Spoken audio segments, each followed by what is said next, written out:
Oh, we kung fu behind the wheel, you will reach there in no time, man. It's a good time with him. So recently, there's been so much talk and so much hype in autonomous driving. We've been seeing like car manufacturers all trying to get into the scene as well, you know, one way or the other, implementing like, lane assist, automatic braking, and everyone seems to be gearing up towards that, right?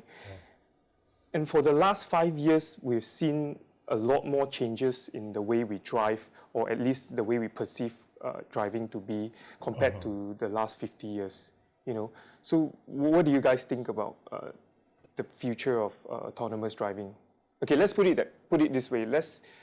What's the present and the future like for autonomous driving? Or what do you guys think? My first taste of autonomous driving was back in 2011 when I drove the previous gen S80. I remember that time on the highway, we had adaptive cruise control. We still need to control the steering, but the car already had sensors within it that is able to help us maintain distance with the car in front. So if let's say like you set the cruise control at 110 and you come up to a car traveling at a speed of 90, the car will slow itself down and maintain a distance, a certain distance. But since then, the technology has progressed very rapidly.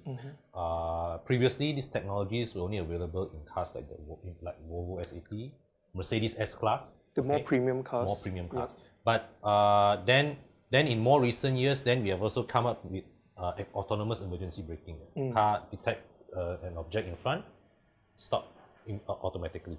Ford brought this technology to the masses, I think back in 2012 with the Focus. But more recently, Hyundai is making it available in the Ioniq at about maybe 100 to 110,000 that price bracket. Price point, yeah. And coming soon, Honda CR-V is bringing Honda sensing to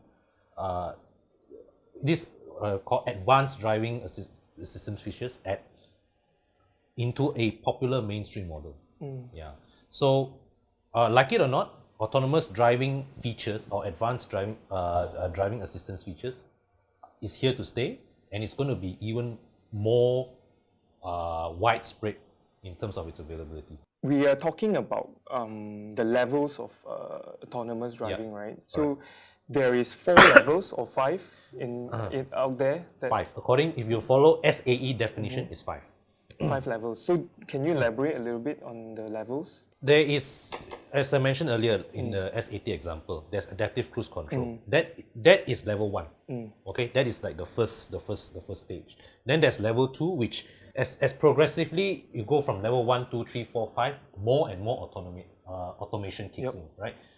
Level 2, we have, I think, you have things like lane keep assist. So let's say if the car detects that you are straying off your lane, it will gently tuck the steering wheel back into position. You are still required to hold the wheel, okay? You're still required to hold the wheel. In cars like this, if the sensor detects that you are not touching the wheel, the car will beat you to put your hands back on the wheel. That's for level 2. That's level 2. Okay, so the intervention is gentle one time. Okay, then I think they progress to level 3. Level 3, I think that's when you somewhat have control. I mean, the car is somewhat autonomous. Yeah, correct. But the driver still need to be present. Yes. Even actually up to level 4, level 4 allows you to switch off completely. So let's say like when you move up to level 4 autonomous driving, the car allows you as the driver to totally switch off. So it means that you can just set the car to auto cruise, and you can go and read your book. You can sit at the back seat. You can you still have to sit at the front.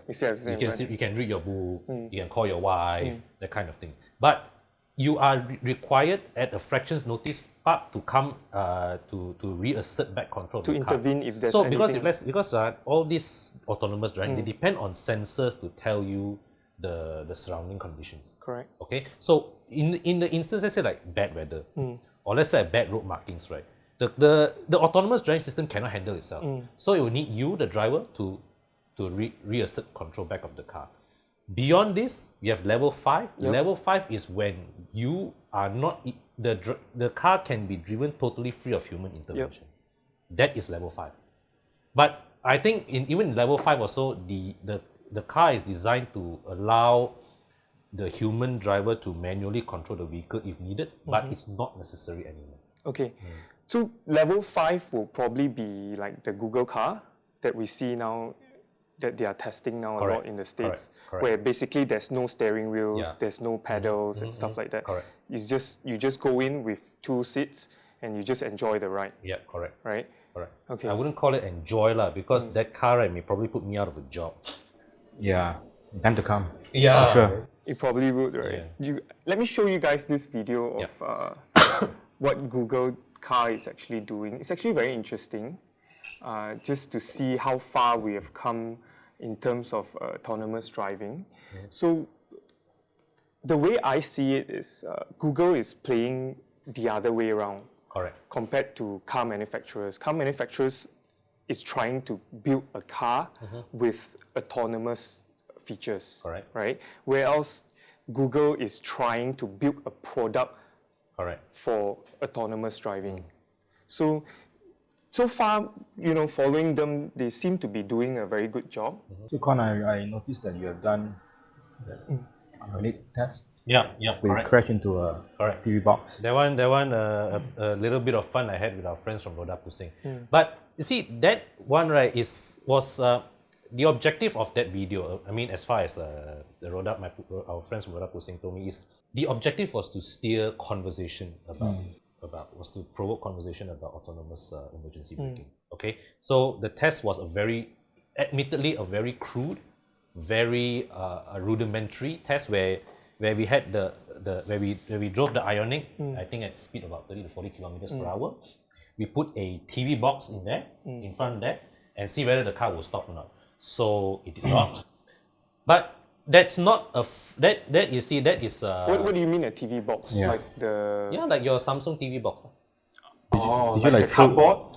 Cardboard box, Okay. But you see that I mean, jokes aside, right? Okay. I mean, we apparently we got phone calls from Hyundai after that also. Okay, you see, the problem with that test was that at that time when we did it, autonomous emergency braking, right, functions on inputs from 2 sensors. It functions on radar at the front of the car, and also it supplements that radar input with a camera. The camera plays an important role in recognizing the object in front. Is it a car? Is it a car at full stop, or is it a pedestrian? If the autonomous braking system has pedestrian detection feature, then it will detect that is a person walking in front. I think some cars even have bicycle detection. Okay, and of course this visual recognition, there's a limit to it. Some cars, I think they can only recognize a person, a pedestrian that is taller than 80 centimeters to 1 meter tall.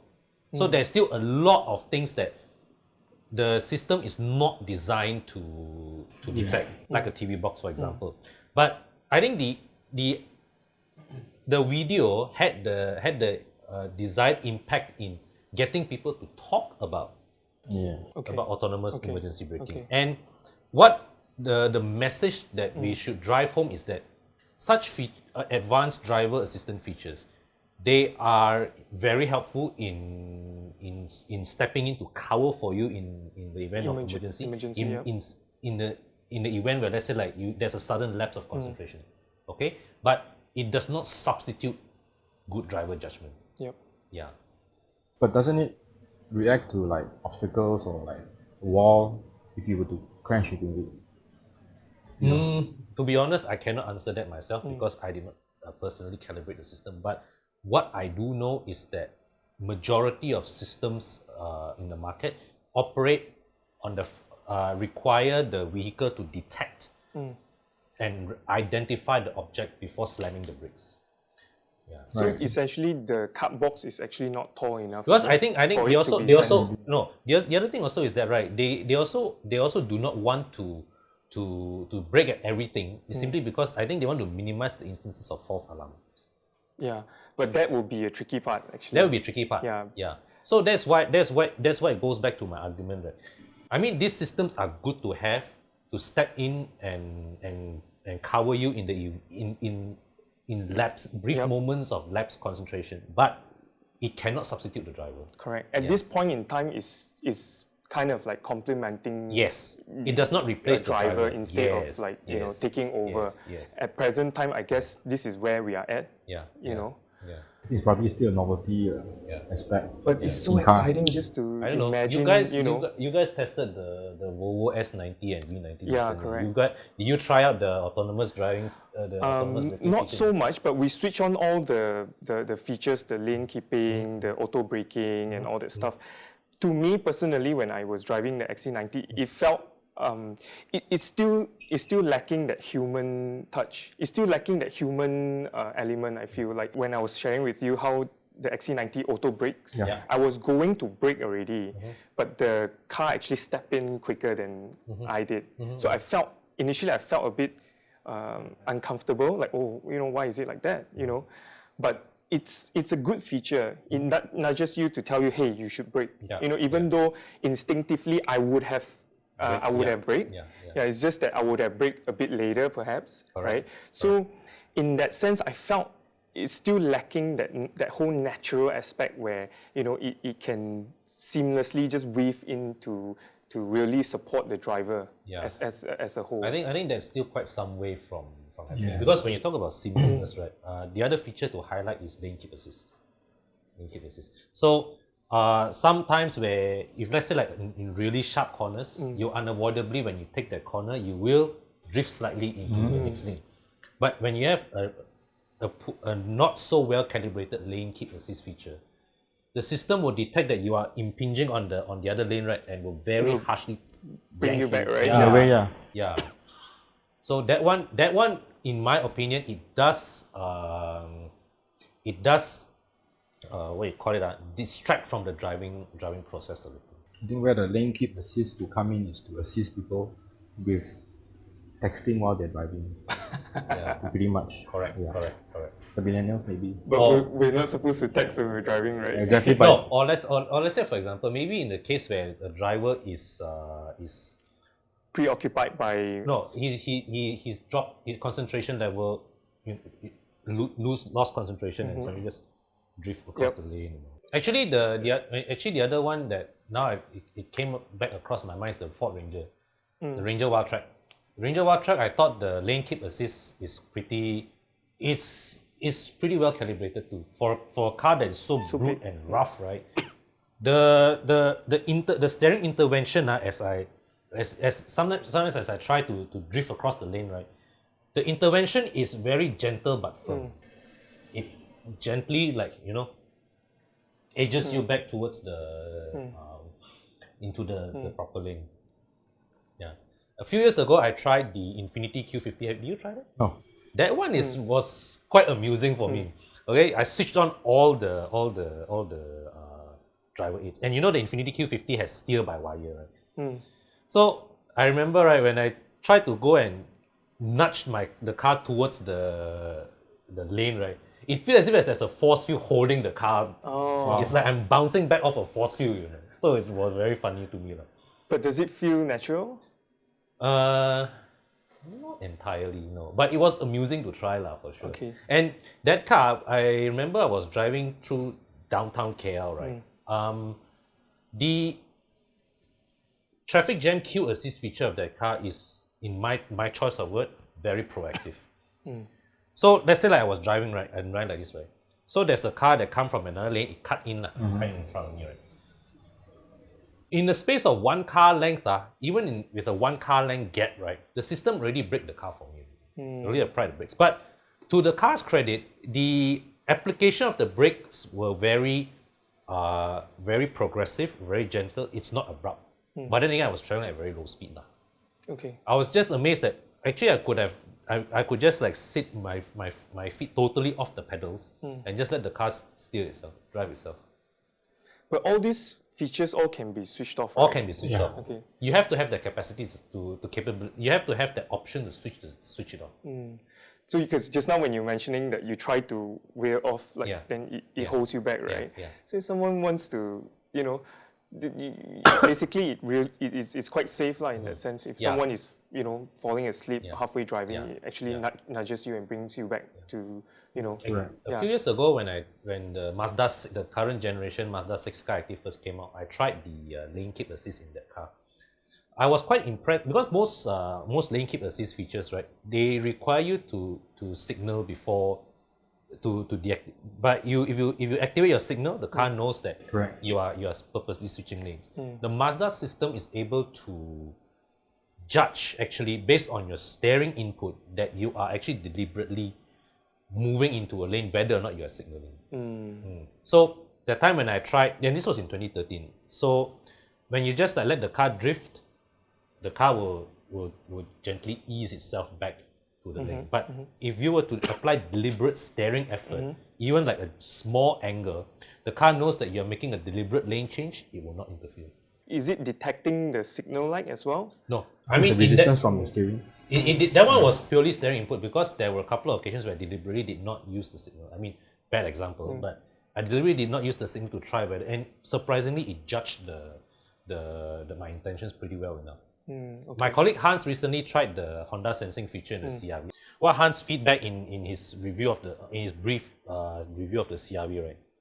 He said even in our short test drive in a controlled environment, it was quite hard to trigger the lane departure warning from intervening. You can't just if let's say you will turn the steering wheel slightly, okay, the system actually registers that you are making that deliberate lane change and does not kick in. Okay. So in his words to trigger the lane departure warning, you actually have to work hard to pretend that you are either falling asleep or distracted. That was their experience in the. Do you guys go for that event? Matt went, is it? Yeah, we did. Someone went, Yeah. So I mean, you can check with Matt later on his feedback. But the idea is that they needed very so means that the feature was able to judge very well that he was making a deliberate lane change as opposed to just he's losing concentration. Correct. So meaning it's able to distinguish between a real left turn than a person who is dozing off. Actually, in this case, it's not a turn, but rather a deliberate lane change. Okay. Because the system detects that the driver is actually applying a conscious force to the steering. So, I mean, it actually recognizes that, as opposed to if you are falling asleep and changing the lanes. Because now your power steering systems are all electric. So all you have to do is put a sensor on the motor to detect the torque that is applied to the steering. And you will know that, and the car will judge that, okay, the driver is making a deliberate input as opposed to losing concentration. Okay, that's a very smart thing to do. The computer can actually register, can actually differentiate, between a deliberate act and a non-deliberate act, right? Yeah. Wow. Okay. But that being said, right, when many a time when I review cars with all this lane departure warning and all that, I find I find myself more motivated to use the signals than when I don't. Oh. So you don't activate. Warning. So you don't trigger the lane departure warning. Okay. Let's talk about the legality issues when it comes to autonomous driving. Correct. That is a very grey area. That is the biggest. That is the biggest obstacle that autonomous driving is now facing. Because in terms of technology, even 3-4 years ago, all the relevant hardware and software are already in place for car makers to roll this out. Correct. It's a question of the legislation is the biggest problem. It's the biggest roadblock, I should say. So essentially, is who is going to be liable if there's an accident? Correct. Right? Or we're talking about ethical issues as well. Correct. Right? How is the car going to make the right decision, right judgment when it comes to, a dog or a man. Or a dog or a kid. When the car detects, because when the car detects that a collision is imminent, then the logic after that would be to choose the path of least damage. But what if, let's say, whichever way you go, you're going to hit and kill someone. You're faced with a no-win scenario. What are you going to? How is the car going to decide who to knock or where to knock? Yeah. Okay, let me flip it the other way around. Okay. Let's say if you're a driver, you're meeting a accident, like or you're going into an accident, and you see a dog in front of you, right? Will you try to save yourself, or will you just go straight on and knock the dog? Yeah. In that sense, can the computers simulate that behavior? Yeah, you wanted to avoid. Regardless whether it's ethically Yeah. right or not. Here's another scenario. Let's say like you are faced with let's say like right now you are the autonomous car. Yep. Okay, you are faced with knocking down a pedestrian there, or veering off the road and kill the driver inside the car. These are questions where These are the biggest roadblocks toward full implementation of autonomous driving. So without satisfactory resolution of these issues, right, the car makers cannot roll out autonomous driving to its fullest. The technology is already there. Now, what if you're heading for a collision and you wanted to hit the dog instead of the wall, but the car veered into the wall for you, and what happens? Yeah.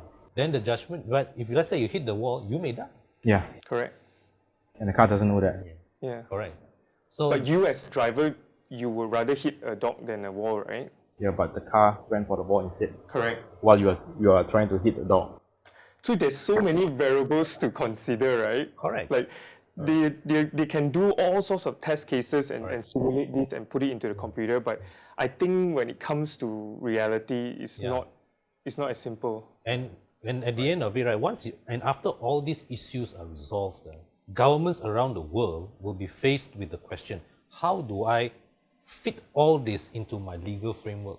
They will have to read every country that's going to accept autonomous driving on their roads. They are going to have to rework their transport code.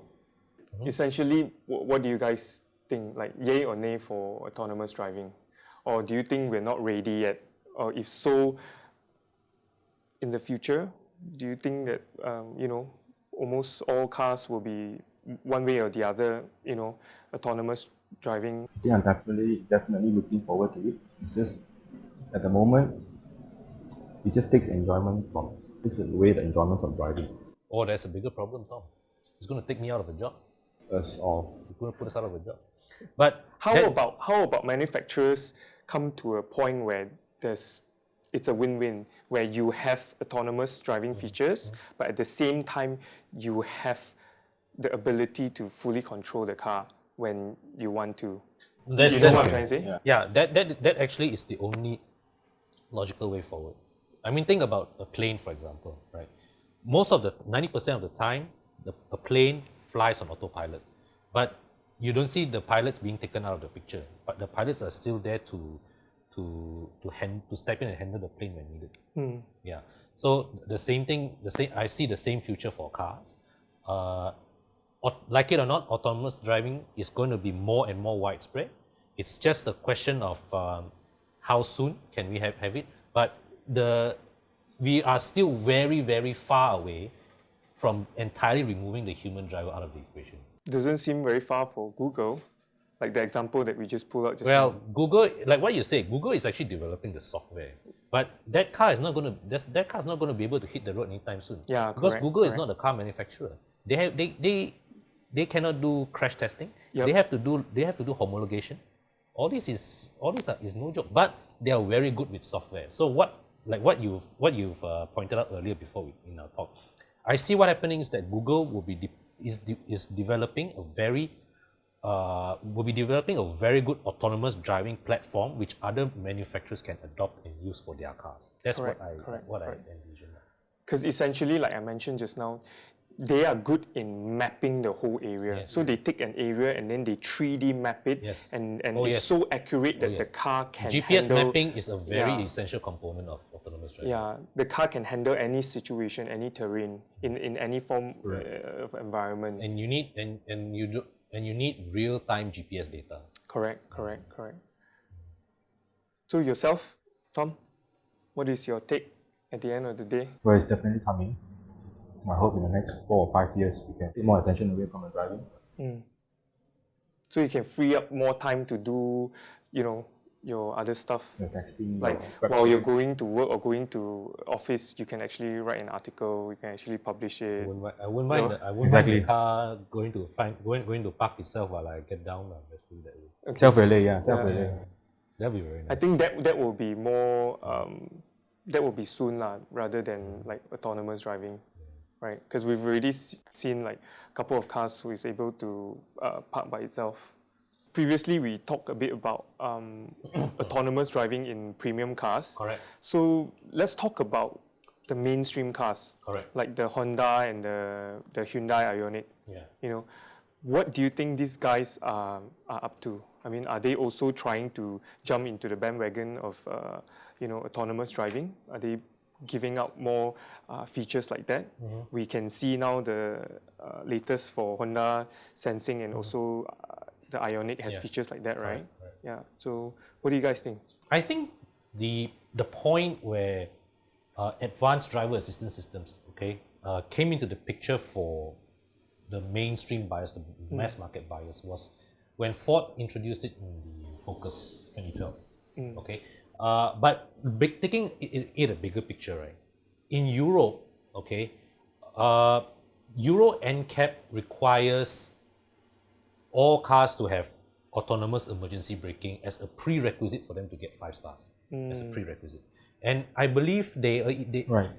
I believe the testing program even includes an evaluation of how well the AEB system performs. So this development alone ensures that autonomous emergency braking as a technology will be trickling to all the mainstream cars, at least as far as European makes are concerned, or cars that sell in Europe are concerned. Okay, so let's come back to Malaysia now. I talked about the Focus just now. Then earlier there was the Hyundai Ioniq. Soon to come, we will have the Honda CR-V. Okay, a very popular mainstream model, offering autonomous emergency braking, lane keep assist, lane departure warning, and adaptive cruise control, all under the Honda sensing package to the masses. Okay, I wouldn't say they're jumping to the bandwagon, but I think more or less that it's just a natural development. It's just a natural development. The technology is becoming more widespread and more affordable to implement into cars. Okay. And there's also a greater awareness and for safety among consumers. So I guess we're still far from Yeah. fully having an autonomous driving experience. Drivers should still always be present. absolutely. Absolutely. Hands-free, yes, but eyes watching ahead. Correct. Yeah. Be ready. I think the Like you mentioned, level Be ready 4, to step where you need to step in, you need to intervene when the car doesn't. Yeah. Correct.